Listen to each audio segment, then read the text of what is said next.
지금 당신의 목이 아프고 코가 막혔다면 이게 그냥 감기일까요? 아니면 병원에 가야 할 타이밍일까요? 많은 분들이 이 판단을 놓치는 바람에 2주씩 고생하시는데요. 오늘은 정확히 언제 참고 언제 병원에 가야 하는지 그 기준을 딱 알려드릴게요. 앞으로 이 정보만 알아두시면 쓸데없이 오래 고생하지 않아도 됩니다. 그럼 지금부터 하나하나 이야기해 보겠습니다. 일반적인 감기는 목의 이물감에서 시작됩니다. 아침에 일어났을 때 목이 간지럽고 칼칼한 느낌이 든다면 바이러스가 침투했다는 신호거든요. 이때 충분히 쉬고 따뜻한 물 많이 마시면 크게 고생 안 하고 넘어갈 수 있어요. 다음 단계로 투명한 콧물이 나오기 시작하는데 이건 우리 몸의 면역세포들이 바이러스와 싸우면서 생긴 부산물이에요. 콧물과 함께 재채기도 나오고 코가 막히는데 이 정도는 정상적인 감기 증상입니다. 4일에서 5일 정도 지나면 콧물 색깔이 조금씩 변하기 시작하는데요. 투명하던 콧물이 노란빛을 띠거나 좀 더 진득해지는데 이것도 정상적인 회복 과정이에요. 많은 분들이 노란 콧물만 보면 세균 감염이라고 생각하시는데 감기의 자연스러운 경과 중 하나일 뿐이니까 너무 걱정하지 않으셔도 됩니다. 이때쯤 되면 기침도 조금씩 나오기 시작하고요. 대부분 일주일에서 길어야 2주 안에는 증상이 사라집니다. 여기서 중요한 포인트가 있는데요. 일반 감기는 열이 거의 없거나 있어도 미열 정도라는 겁니다. 체온계로 재봤을 때 38도 이상 넘어가지 않아요. 또 하나는 근육통이나 관절통이 심하지 않다는 거예요. 몸이 좀 나른하고 으슬으슬한 느낌은 들어도 평소에 좋아하던 활동들을 할 수 있는 정도거든요. 드라마 보거나 게임하거나 쇼핑하는 건 가능한 수준이에요. 그런데 만약 담배 피우시는 분이라면 담배를 못 필 정도 아프다면 이건 일반 감기가 아닙니다. 평소에 재미있어 하던 것들을 전혀 못할 만큼 힘들다면 그때는 병원 가셔야 하는 타이밍이에요. 또 주의 깊게 봐야 할 건 가래인데요. 일반 감기에서는 가래가 거의 안 나옵니다.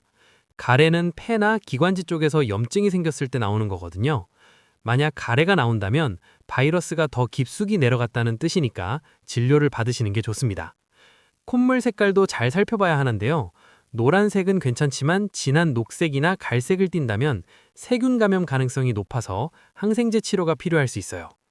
목 통증은 집에 있는 타이레놀이나 이부프로펜 같은 진통제 먹어서 관리되는 정도면 괜찮은데요. 두 가지 상황에서는 꼭 병원에 가셔야 합니다. 첫 번째는 입을 크게 벌렸을 때 목젖 양쪽으로 뭔가 튀어나온 게 보이는 경우예요. 평소에는 편도선이 잘 안 보이는데 이게 보인다는 건 편도가 많이 부었다는 뜻이거든요. 편도선염은 세균 감염일 가능성이 높아서 항생제 치료가 필요합니다. 두 번째는 목소리가 많이 쉬는 경우인데요. 거의 목소리가 안 나올 정도로 심하게 쉬었다면 후두염 가능성이 있어요. 후두에 바이러스가 침투해서 염증이 생긴 건데 이때는 스테로이드나 항생제를 적절한 시기에 써야 회복이 빠릅니다. 정리하면요. 정상적인 감기는 목 따끔거림에서 시작해서 맑은 콧물 나오다가 노란 콧물로 바뀌고 가벼운 기침 나오면서 끝나는 겁니다. 하지만 여기서 벗어나는 증상들이 보이기 시작하면 그때는 병원에 가야 한다는 거죠. 콧물이 진한 녹색으로 나온다거나 가래가 많이 나온다거나 38도 이상의 고열이 있다거나 이런 경우에는 감기가 아닐 확률이 높습니다. 특히 평소에 좋아하던 활동을 전혀 못할 정도로 힘들다면 그게 바로 병원 가야 하는 신호예요. 어떤 분들은 의사들이 너무 약을 많이 준다고 불평하시는데요. 미국이나 영국에서는 감기로 가면 오렌지 주고 쉬라고만 한다면서요. 근데 그건 의료 시스템 차이 때문입니다. 미국이나 영국에서는 일반 감기 진단 코드로는 약을 처방해도 보험 처리가 안 되거든요. 우리나라는 그 코드로도 충분히 증상 완화 약을 처방할 수 있는 시스템이 갖춰져 있어요. 어떻게 보면 이게 훨씬 더 편자 입장에서 편한 거죠. 왜냐하면 오렌지 먹고 쉬라고 하면 정말로 회사 안 가도 되고 집안일 안 해도 되고 그래야 하는데 현실은 그렇지 않잖아요. 아파도 회사 가야 하고 육아도 해야 하고 집안일도 해야 하는 게 우리 현실이거든요. 이럴 때는 면역체계가 버티기 힘들 수밖에 없으니까 증상이라도 완화시켜주는 약을 먹는 게 훨씬 현명한 선택입니다. 마지막으로 꼭 기억하셔야 할 건요. 10일 이상 증상이 계속되거나 오히려 악화되면 무조건 병원 가셔야 합니다. 39도 이상 고열이 나거나 식은땀과 오한이 심하거나 호흡이 곤란하거나 지속적으로 기침이 나오는 경우도 마찬가지고요. 이런 증상들은 일반 감기가 아니라 독감이나 폐렴 같은 다른 질환일 가능성이 높거든요. 독감은 감기랑 완전히 다른 질환입니다.